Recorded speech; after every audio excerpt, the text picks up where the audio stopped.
नमस्कार दर्शकों, स्वागत है आप सभी का। मैं हूं अभिषेक कुमार। बिहार की राजनीति पर लगातार चर्चाएं जारी है।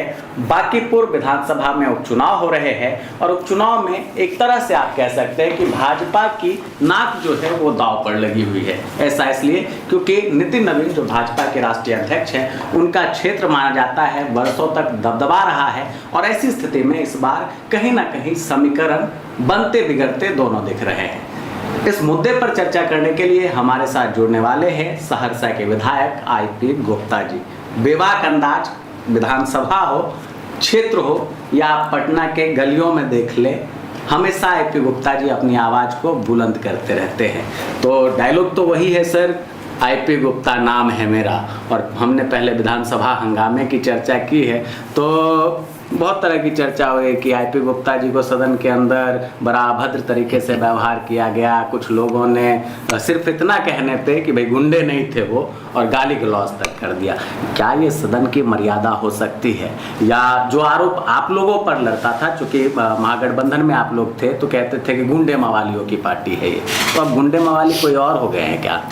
नहीं, बेसिकली मोदी जी के सरकार बनते ही जो कल्चर, राजनीतिक कल्चर जो डेवलप हुआ, उसका एक नमूना, एक प्रतीक मात्र था उस दिन का कार्रवाई। हम लोग तो गुंडेबाजी कर ही नहीं सकते, संख्याएं नहीं उतनी है कि हम लोग सोच भी सकते हैं। लेकिन हम लोग बिहार के मजबूत मुद्दे को उठाने से परहेज नहीं करते, गुरेज नहीं करते जो उनको चुभता है। हमारा कहना सिर्फ ये था कि छात्र जो आंदोलन कर रहे हैं महीनों से या इतने दिनों से, वो गुंडे नहीं है, वो हमलावर नहीं है, वो पाकिस्तानी, वो देशद्रोही नहीं है। आप उनको हमलावर मत कहिए, गुंडा मत कहिए। इसी बात पे मैं भिड़ गया उन लोगों से और वो लोग हाथापाई करने के लिए, मतलब पूरे सदन उठ के आ गया। एक आईपी गुप्ता और पूरा सदन, मतलब अकेले आईपी गुप्ता उधर थे। हाँ, मैं अकेला चला गया अंदर वेल में उनके सामने में। जब वो लोग दौड़े तो मैं भी अपना सीट छोड़ के दौड़ पड़ा उनके लिए।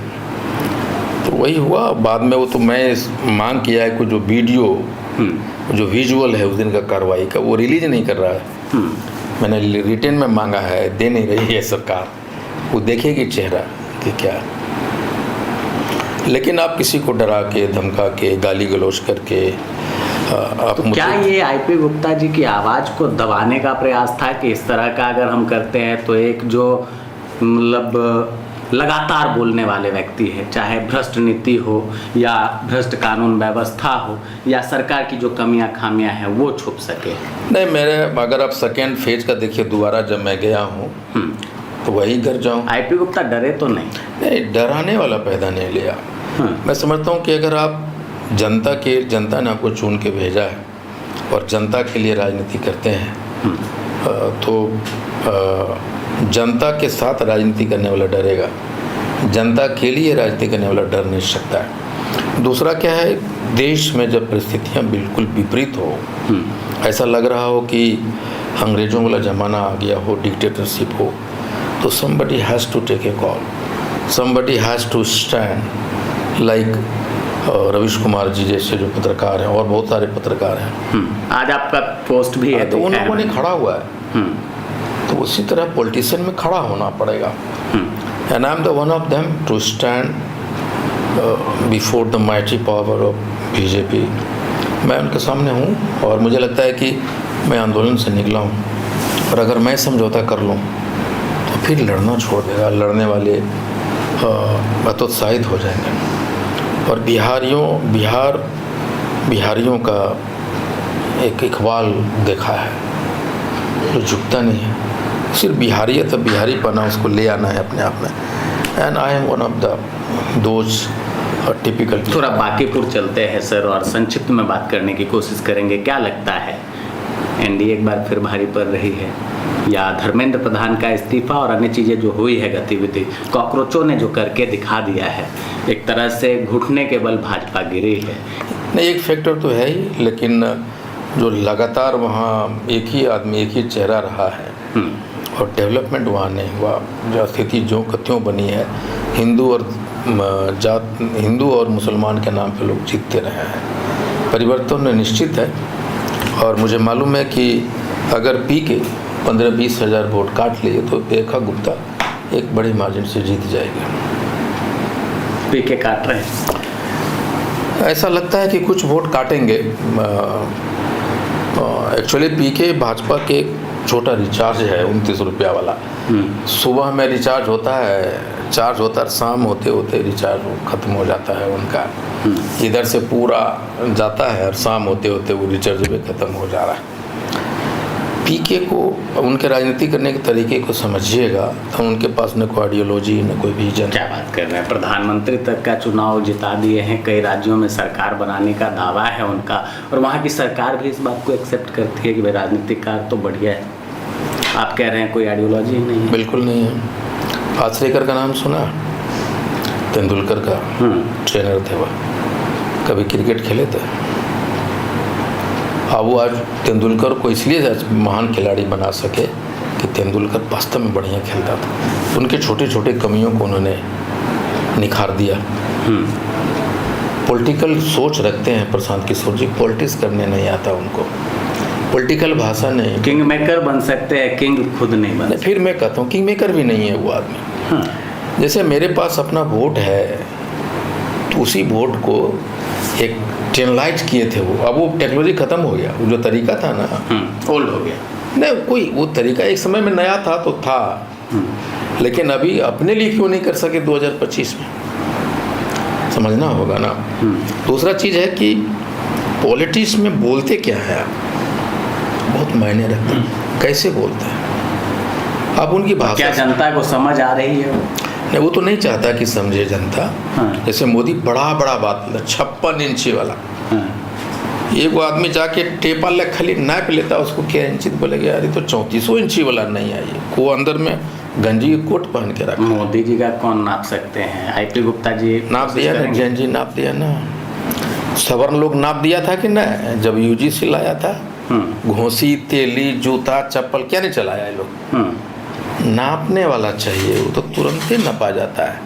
पहले सवर्ण लोग नाप दिया, इस पर जैन नाप दिया। रतिया माता हाई फ्रेंड्स होकर कोई मतलब है? प्रधानमंत्री वीडियो बनाता है। एक चीज नहीं समझ में आता है। अरे बड़े सुनिए ना, आप भाजपा वाला आदमी है आप, वीडियो बनाता है प्रधानमंत्री की, जाके कैमरा के सामने बोलता है। दुइयों को कैमरा के जाके सार्थक खड़ा। उन्होंने कहा कि मौन प्रधानमंत्री थे मनमोहन सिंह, ये आत्ममुक्त है, खाली अपने से बोलना जानता है, वो भी प्रॉम्प्टरवा वाला, जहाँ एक लाइन गड़ाया बस खत्म हो जाता है। लेकिन वो मौन प्रधानमंत्री, उनकी आवाज़ थी कैमरा के सामने। जैसे राहुल सैकड़ों कैमरा है, अकेला लड़ रहा है, बोल रहा है, वही है ये प्रशांत किशोर जी।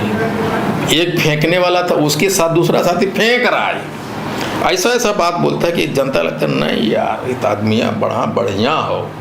जैसे मोदी बारे में बोलते, लेकिन कैसन दर पदर छिला गया प्याज की तरफ मोदी, उसी तरह ये है। ये ऐसा बात बोलते जैसे कि एक आदमी बोल रहा है कि 140 करोड़ आबादी है भारत का और 14 करोड़ यहाँ का, तब यानी 10% हुआ तो 10% पैसा आना चाहिए भारत का यहाँ।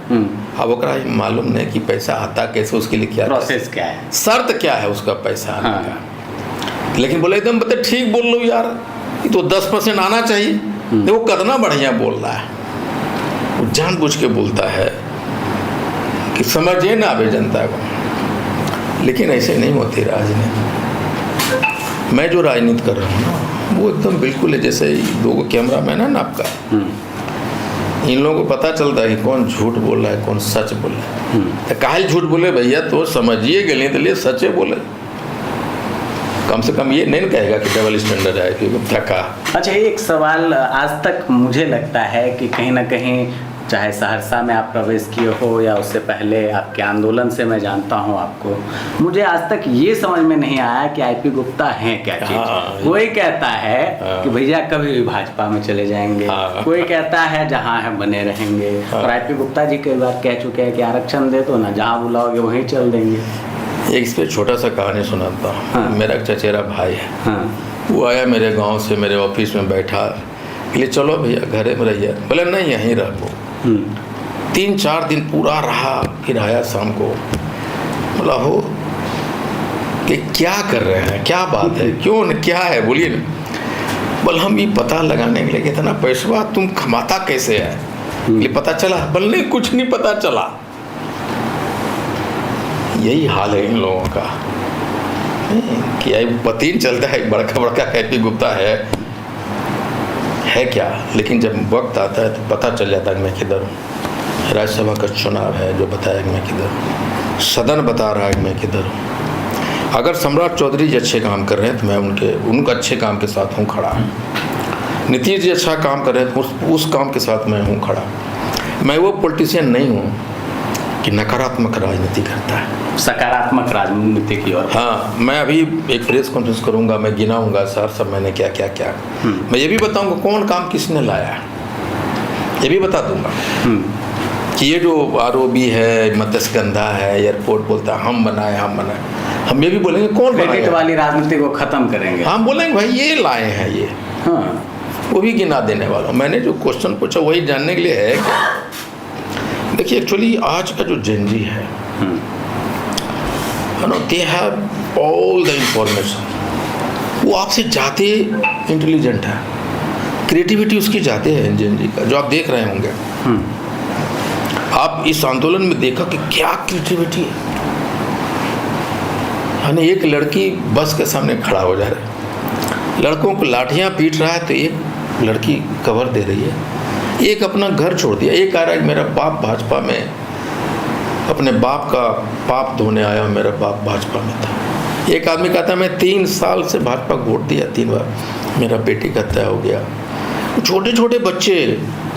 अभी एक बड़ा टिपिकल बात बताता हूँ कि मैं गया था अभी गोरिया स्थानीय है, गोरिया टोला, एक भूमियार का घर है, दोस्त है मेरे, बैठा हुआ हूँ, बात चल रही है मोदी जी पे। तो उनकी एक छोटी बेटी है जो क्लास 3 में पढ़ती, सेंट जेवियर में।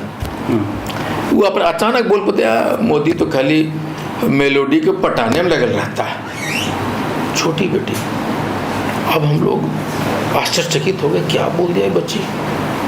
उसका बाप बोला बेटा जा घर, चली गई। अब वो एकदम ऐसे लगता है कि पसीना पसीना हो जाएगा। बोला यार थैंक यू आईपी जी, आप आ गए मेरे घर, मेरे बच्चे का सोच क्या है मुझे पता चल गया, अब मैं राजद के लिए प्रचार करूँगा। ये मेरी बेटी ऐसा बोली, मैं सोचा भी नहीं था। That is Gen Z. 3 स्टैंडर्ड 3 में पढ़ने वाली, मैक्सिमम वो 8 बरस की, 8-9 साल। उसका मतलब एक जेनजी इन मेकिंग, आप समझ रहे हैं। तो आप अपना अंधभक्ति अपने बच्चों पे मत थोपिए, लेट देम स्पीक। हमारी बेटी मुंबई में लड़ के जा रही है प्रोटेस्ट में, माँ नहीं जाने दे रही। मुझे पूछ रहे, हम बोली भाग जा घर से, जाओ। वो क्या जाओ, मेरे घर से खाना जा रहा है, बच्चे हमारे। This is a fight of Gen Z. वो जेनजी हर घर में है, भाजपा में है, जदयू में है, राजद में, हर जगह है। उसका भविष्य है जो तुम पैरों की तरह कुचल रहे हो। वो अब तुम अच्छे भाई नहीं हो सकते, अच्छे बाप नहीं हो सकते, अच्छी माँ नहीं हो सकती जो अपने बच्चे के साथ खड़ा नहीं होता है। इसको पॉलिटिक्स से मत देखिए। बीजेपी का प्रेस रिलीज देखा आपने आज का, जब ओकरा कोई सेंस नहीं है, उसका कोई भी सेंस नहीं, वो झूठा है। कहते देश बचाने के लिए देश बरगलाए नहीं, इसलिए धर्मेंद्र प्रधान का इस्तीफा दिलाया हमने। बरगला के दिखा दो, तुमने जितना बरगलाया उसको समझ में आ गया ना। ये वही देश का एक लड़का है जो सीबीएसई के पूरा सिस्टम को हैक कर लेता है। वही एक जेनजी है जो बता देता है कि तुम्हारा प्रश्न पत्री मेरा नहीं, ये न उसको कमेटी के सामने हाजिर बुलाया जाता है। दैट इज जेनजी यार। उसको मिसकन्विंस करने की कोशिश मत करो। Nobody can convince Gen Z. Saharsa के लिए कैसा प्रयास हो रहा है आईपी गुप्ता जी लगातार सदन में? फाउंडेशन सर्वाधिक, पहले भी इंटरव्यू किया था, मैंने कहा था सर्वाधिक आवाज़ आपने उठाई, दिखता है लोगों को, लोग भी सुन रहे हैं। क्या जो आपने कहा है गेटवे ऑफ बिहार सहरसा को बनाएंगे, उसकी नींव रखी जा रही है? नींव foundation is being laid, gateway of Bihar. इतना तो मैंने ये समझाने में सफल हो गया ना कि सहरसा के मुद्दे क्या हैं। वो मुद्दा अभी तक वहाँ हिंदू मुसलमान है ना, ये सारे मुद्दे थे। अब उसको पता चल गया कि हम वो चिड़िया थे सोने के जिसके हरे पंख किसने तोड़ दिए। ये रोड, ये नाला, ये सड़क, ये स्कीम है, ये बन जाएगा। गेटवे ऑफ बिहार वो है कि वहाँ के नौजवानों को हम ये बताने में सफल हो जाए कि तुम जहाँ खड़े हो वो ज्वालामुखी है। उस ज्वालामुखी को पहले तुम्हें मिटाना होगा। और मुझे वहाँ के नए नए लड़के मिलते हैं सर। मैं फ्रांस, जैसे PRD होटल जो खोला है, एक लड़का है जो ऑनलाइन चालू किया है वहाँ सप्लाई, इंजीनियर है वो लोग। एक लड़का पढ़ के आया, कुछ और कर रहा है। मैं बोला दोस्त, एक झाजी हैं जो 200 करोड़ का प्रोजेक्ट ला रहे हैं, उनके यहाँ गया। मैं कहा ये जो कर रहे हो यार, कहाँ कर रहे हो? सहरसा में। सर ठीक है, सहरसा इस प्रोजेक्ट के लिए है सूटेबल। तो वो सोचता हाँ यार, सहरसा में अगर एक गांव में एक लड़का नशा का शिकार होके मर रहा है तो कौन खरीदेगा? तुम्हारे चप्पे चप्पे पे, अभी मैं गया था ना, वो वहाँ के 2 बाबू साहब हमसे मिले। एक मल्ला सिंह की, मलय सिंह नाम है उनका, 6 तला बिल्डिंग। हम बोला कि सर आपका इंटरव्यू देखिए, मुझे लगा मेरा बेटा को, डर से मैं यहाँ नहीं ला रहा हूँ। क्यों? ये बलू नशा का डर के लिए। बाबू साहब, आपका बेटा इंजीनियर बन के लौटेगा, आप जा रहे हैं दादा का जमीनमा देखल करने। अब वहाँ गया, 2 गांव वाला मिल गया कि चाचा 50 रुपया दीजिए, नशा में टूल है, मार देगा चाकू। तब कहाँ खोलोगे बिजनेस? उसको तो बना लो जहाँ तुम खोल रहे हो। That is gateway of. मैंने सरकार को मजबूर कर रहा हूँ कि आप नीति लाओ। ये जो आपको पता है, ये जो 80 करोड़ लोगों को अनाज दे रहा है मोदी जी, कितना बुड़बक है आपको पता है? ये 1 साल का बजट है 2.17, 2.2 लाख का पर ईयर का बजट है, करोड़ का, यानी 2,17,000, 2,25,000 का करोड़ का बजट है पर साल का, 5 किलो अनाज देने के लिए। और 1 साल में 48,000 नौकरी हो सकती इसमें। 35 साल का रोजगार हो जाएगा। अब वो अभी तक वो कम से कम 7 लाख लोगों को नौकरी दे सकते थे इस योजना से, 35 वर्ष के लिए। क्यों नहीं दिया? ये जो 10,000 रुपया है या 2 लाख कायल दे रहे हो? कैलकुलेट करो कितना, उसमें जितना नौकरी दे दो। अब हमारा बिजली साला 125 यूनिट काहे दे रहा है भाई? हमको काहे चाहिए? ये देश को मतलब ऐसा लगता है ना कि किस तरह से बेरहमी से। थोड़ी देर पहले आपने एक बात कही थी कि कुछ लोग राजनीति करते हैं जनता को उलझा के रखने के लिए, और कुछ लोग स्वतंत्र राजनीति करते हैं कि जनता का विकास हो। वही कथन मुझे लगता है आप दोहराना। जनता के लिए जब करेगा ना तो जनता के लिए सोचेगा, और जब जनता के साथ राजनीति करेगा तो देखिएगा ये ज़्यादा तेज, इसको काटो, नहीं ये कम, ये है इसको लाओ, गुलाम जैसा है। लेकिन जनता के लिए यार तेज है, इसको स्पेस दो, ये काम करेगा। चलिए, बहुत अच्छी जुनून है। धरातल सहरसा के लिए मुझे लगता है आप तैयार करने की जो कवायद है उसकी आपने शुरुआत करी है। आखिर में मैसेज क्या रहेगा? 30 तारीख को जो मतदान है, अधिक से अधिक लोग मतदान करें, और चूँकि आपका अपना प्रोफाइल है, स्टार प्रचारक में भी आप हैं, तो क्या कहेंगे बांकीपुर की जनता से? छोटा रिचार्ज को गेम को समझो। ये 29 रुपये वाला जो रिचार्ज है पी के, उसके गेम को समझने की ज़रूरत है। ये एक असफल इंसान है पॉलिटिक्स में, और ऐसे लोग जब आते हैं पॉलिटिक्स में तो असफलता ही साथ में लाते हैं। ये मौका है जेनजी को सपोर्ट करने का, उसके लड़ाई को बल करने की। रेखा गुप्ता जी को जिताइए, चेंज कीजिए, और फिर सरकार, मोदी जितना कमज़ोर होगा देश उतना मजबूत होगा। इसलिए रेखा गुप्ता जी को वोट दीजिए। बिल्कुल, तो आपने समझा और तकरीबन अभी काफ़ी देर से हमने यही चर्चा करने की कोशिश की कि सहरसा का डेवलपमेंट कैसे संभव हो सकता है, सहरसा के साथ साथ बिहार कैसे विकसित हो सकता है, बांकीपुर पर भी हमने बात की और IP गुप्ता जी को बखूबी आपने सुना। उम्मीद है आप तमाम दर्शकों को यह खबर अच्छी लगी होगी। आप तमाम दर्शकों का बहुत बहुत धन्यवाद। नमस्कार।